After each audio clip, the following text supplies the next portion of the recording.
AC entertainment plus में आप सभी का स्वागत है। अगर आपने हमारे चैनल को सब्सक्राइब नहीं किया है तो सब्सक्राइब कीजिए, क्योंकि यहाँ सीखने के लिए एजुकेशन के साथ मोटिवेशन और एंटरटेनमेंट भी है।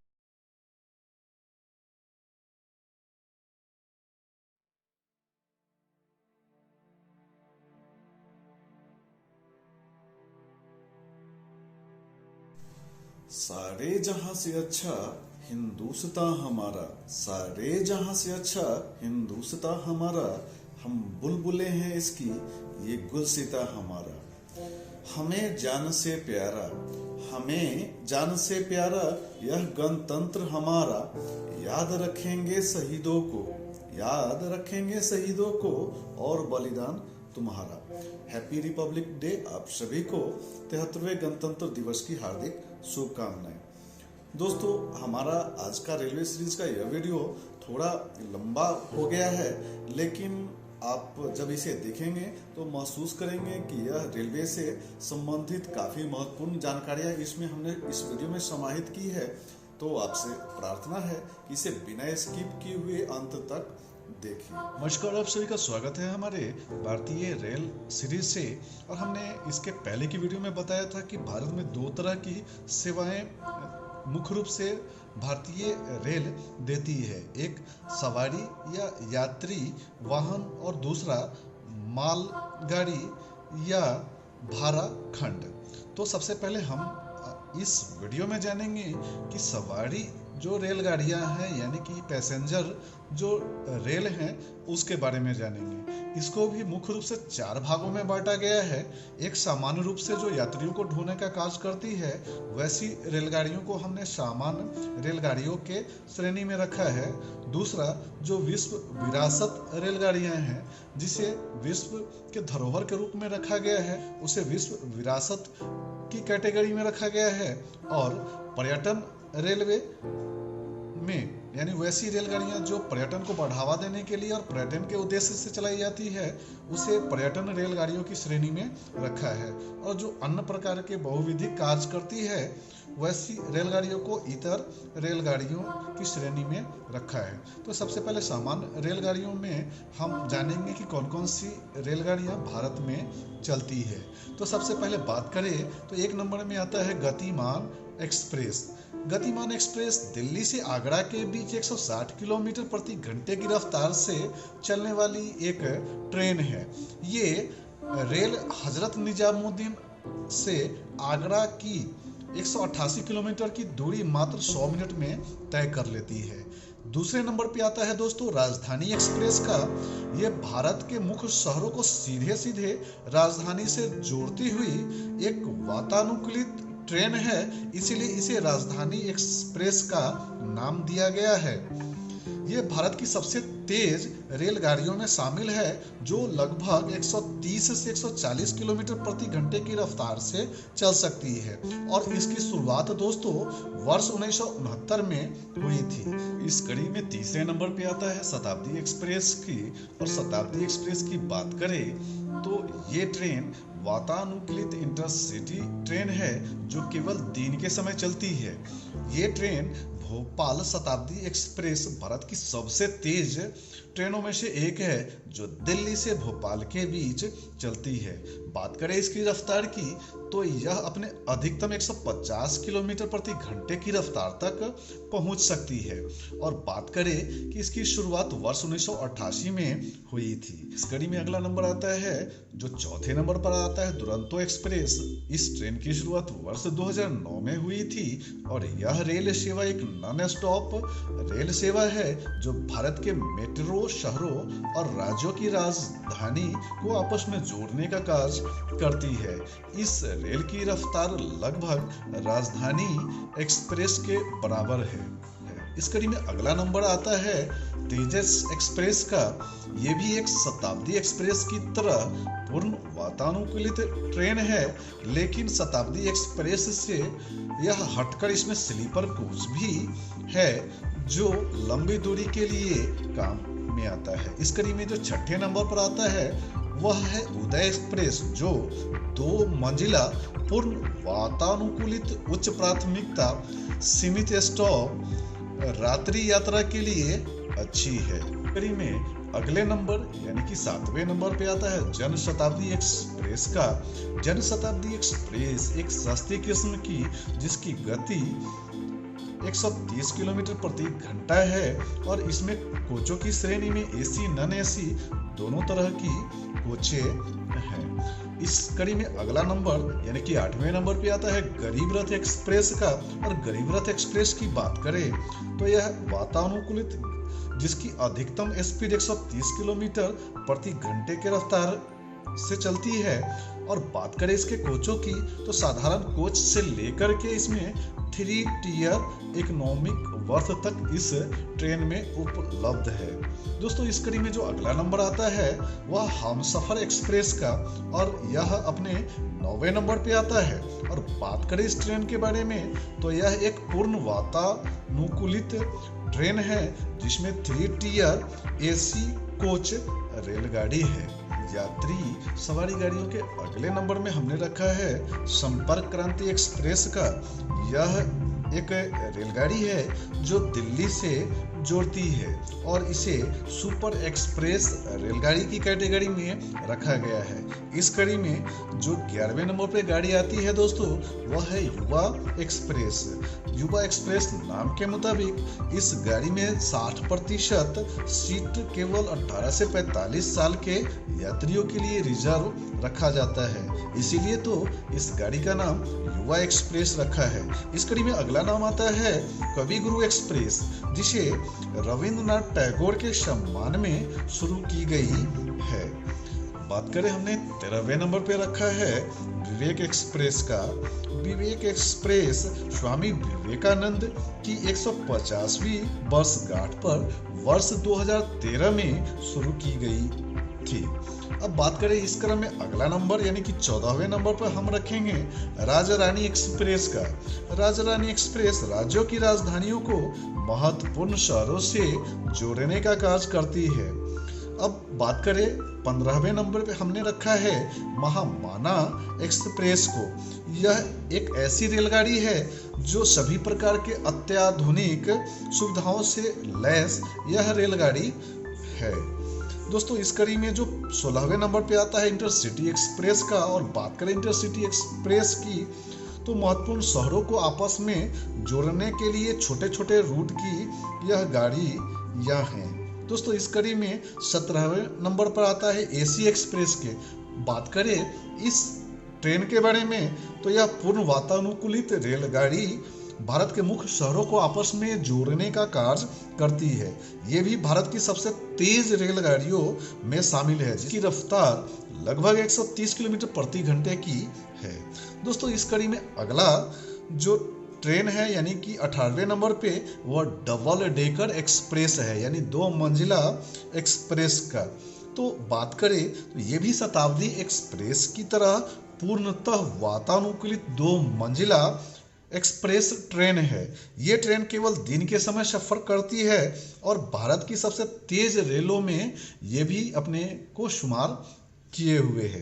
दोस्तों हमने 19वें नंबर पे रखा है सुपर फास्ट एक्सप्रेस।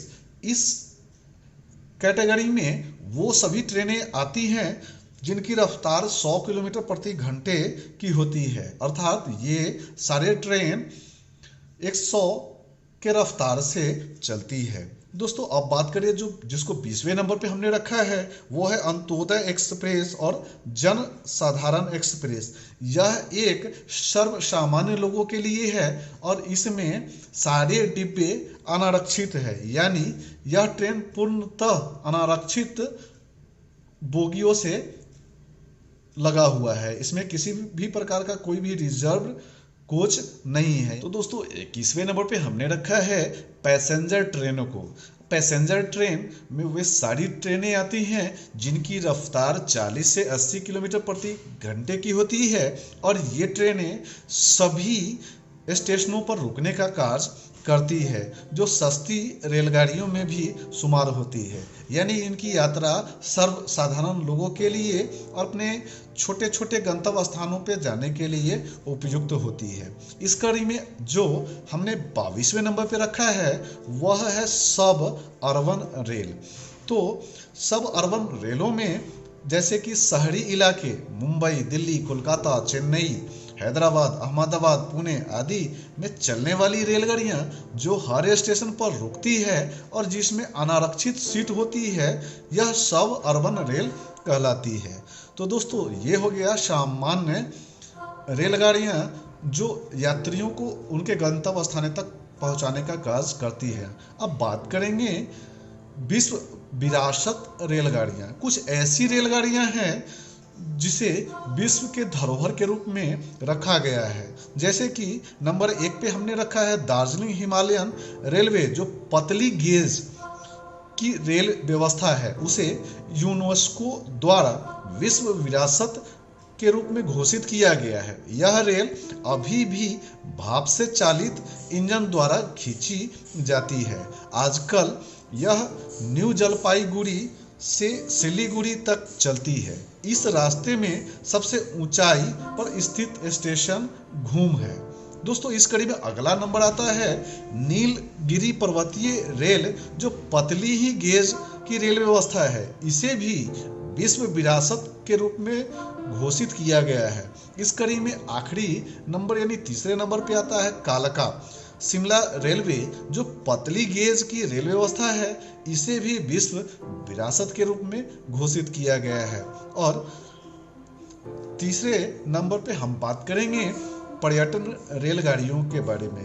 पर्यटन रेलगाड़ियों में जिन रेलगाड़ियों का नाम आता है दोस्तों, वे हैं palace on wheels, Deccan odyssey, Maharaja express. ये सारी गाड़ियां पर्यटन रेलगाड़ियों की श्रेणी में रखा गया है। दोस्तों, बात करें इतर रेलगाड़ियां जो अन्य सेवाएं उपलब्ध कराती है, उनमें आते हैं समझौता एक्सप्रेस, थार एक्सप्रेस, जीवन रेखा एक्सप्रेस। ये जो रेलगाड़ियां हैं वह भारतीय रेल की चलंत सेवाओं को पहुंचाने का कार्य करती है, जैसे कि चलंत अस्पताल, जो दुर्घटनाओं या अन्य विपरीत स्थितियों में प्रयोग की जाती है। तो दोस्तों, यहाँ तक आपने जाना सामान्य रेलगाड़ियाँ, विश्व धरोहर रेलगाड़ियाँ, पर्यटन रेलगाड़ियाँ और इतर रेलगाड़ियाँ। तो ये सवारी गाड़ियों की इस कैटेगरी में आज के लिए इतना ही। हम अगले वीडियो में आपको बताएंगे माल गाड़ियों के बारे में। और अब वक्त हो गया हमारे दूसरे खंड यानी कि भारतीय रेल से जुड़ी एक तकनीकी बात, जिसका पता आपको शायद ही। रेल सीरीज के इस तकनीकी खंड में आप जानने वाले हैं कि क्या होगा यदि किसी चलती हुई ट्रेन पर बिजली गिर जाए तो उसके अंदर बैठे यात्रियों का क्या हाल होगा। और साथ ही इस वीडियो में हम बताएंगे कि यह आकाशीय बिजली या प्राकृतिक बिजली कितने वोल्ट की होती है और कितने एम्पियर की होती है। भारत में बारिश मानसून में होती है और कभी कभी तो बेमौसम की बारिश होती है। और भारत के मानसूनी बारिश में तेज बारिश होती है, मूसलाधार बारिश होती है और जोरों की बारिश होती है। तो इस तेज बारिश के साथ साथ कई जगहों पर बिजली भी गिरती है और इस प्राकृतिक आपदा में कई लोग मारे भी जाते हैं। प्राकृतिक बिजली या आकाशीय बिजली इतनी शक्तिशाली होती है कि यह जिस भी व्यक्ति पर गिरे उसे पलक झपकाने तक का मौका नहीं देती है और उसे हमेशा हमेशा के लिए मौत की नींद सुला देती है। तो आज हम आपको प्राकृतिक बिजली से जुड़ी महत्वपूर्ण जानकारी बताने जा रहे हैं, जिसके बारे में अपने शायद ही मालूम होगा। आज हम यहाँ आपको प्राकृतिक बिजली की क्षमता और उसके वोल्टेज के बारे में बताएंगे और इसके साथ ही साथ हम आपको बताएंगे कि यदि प्राकृतिक बिजली किसी चलती ट्रेन पर गिर जाए तो उसमें बैठे यात्रियों का क्या हाल होगा। तो है ना कमाल की जानकारी। तो इस जिज्ञासा को शांत करने के लिए बिना स्किप किए हुए हमारे वीडियो को पूरा देखिए, तो आपके प्रश्नों का हल इस वीडियो के अंत तक मिल जाएगा। भारत में ट्रेन के परिचालन में जो 25,000 वोल्ट की बिजली का इस्तेमाल होता है, अगर कोई व्यक्ति उस सप्लाई वाले बिजली की चपेट में आ जाता है तो पल भर में वह व्यक्ति जल करके राख हो जाता है। तो सोचिए कि तब क्या होगा जब किसी व्यक्ति के ऊपर आकाशीय बिजली या प्राकृतिक बिजली गिर जाएगी। और यह बिजली की क्षमता और शक्ति कितनी होगी। आकाशीय बिजली की क्षमता जानने के पहले आपको यह जानना जरूरी होगा कि हमारे घरों में जो इस्तेमाल में आने वाली बिजली है अमूमन उसकी क्षमता क्या होती है। तो हमारे घरों में अमूमन जो बिजली इस्तेमाल में आती है वह 50 हर्ट्ज की 220 से 240 वोल्ट की 15 से 25 एम्पियर तक होती है। हमारे घरों की भारी भरकम लोड और एसी और अन्य उपकरण आसानी से चल जाते हैं। अब बात करें अमेरिकी वेबसाइट weather.gov के मुताबिक आकाशीय बिजली की क्षमता 30 करोड़ वोल्ट और 30,000 एम्पियर होती है। तो आप जरा सोचिए कि इतनी आकाशीय बिजली की क्रूरता का अंदाजा आप लगा सकते हैं कि यह किस प्रकार किसी इंसान को चंद सेकेंडों में ही मौत की नींद सुला सकता है। तो अब आते हैं हमारे दूसरे टॉपिक पे। अब आप समझ गए होंगे कि जब यह आकाशीय बिजली की क्रूरता की बात हो रही है तो ट्रेन का जिक्र होना तो आम बात है, क्योंकि भारतीय रेल द्वारा यात्रियों को दी जाने वाली सेवाएं कभी भी और किसी भी मौसम में रुकती नहीं है, चाहे वह बारिश का ही मौसम क्यों न हो, स्थिति कितनी ही भी बद से बदतर न हो। अगर कुछ आपातकाल स्थिति भी आ जाए तो केवल कुछ ही ट्रेनों को रद्द किया जाता है या उसके रूट में थोड़ी बदलाव कर दी जाती है, लेकिन ट्रेनों को पूरी तरह से रोका नहीं जाता है। बारिश चाहे कितनी भी तेज क्यों न हो, ट्रेन कभी रुकती नहीं है या केवल उसी स्थिति में रुकती है जब बारिश की वजह से ट्रैक पर पानी जमा हो जाए या ट्रैक को कोई नुकसान हो जाए।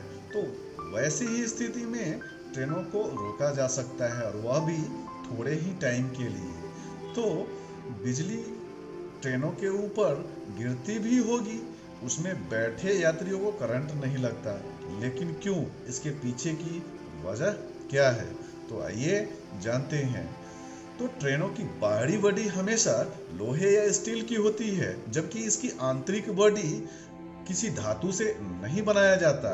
यदि बारिश के मौसम में चलती ट्रेनों पर अगर बिजली गिर भी जाए तो ट्रेन की बाहरी बॉडी को होते हुए वह बिजली पटरियों में और पटरियों से होते हुए अर्थिंग डिवाइस के रास्ते वह भूमिगत हो जाती है, यानी धरती के अंदर चली जाती है।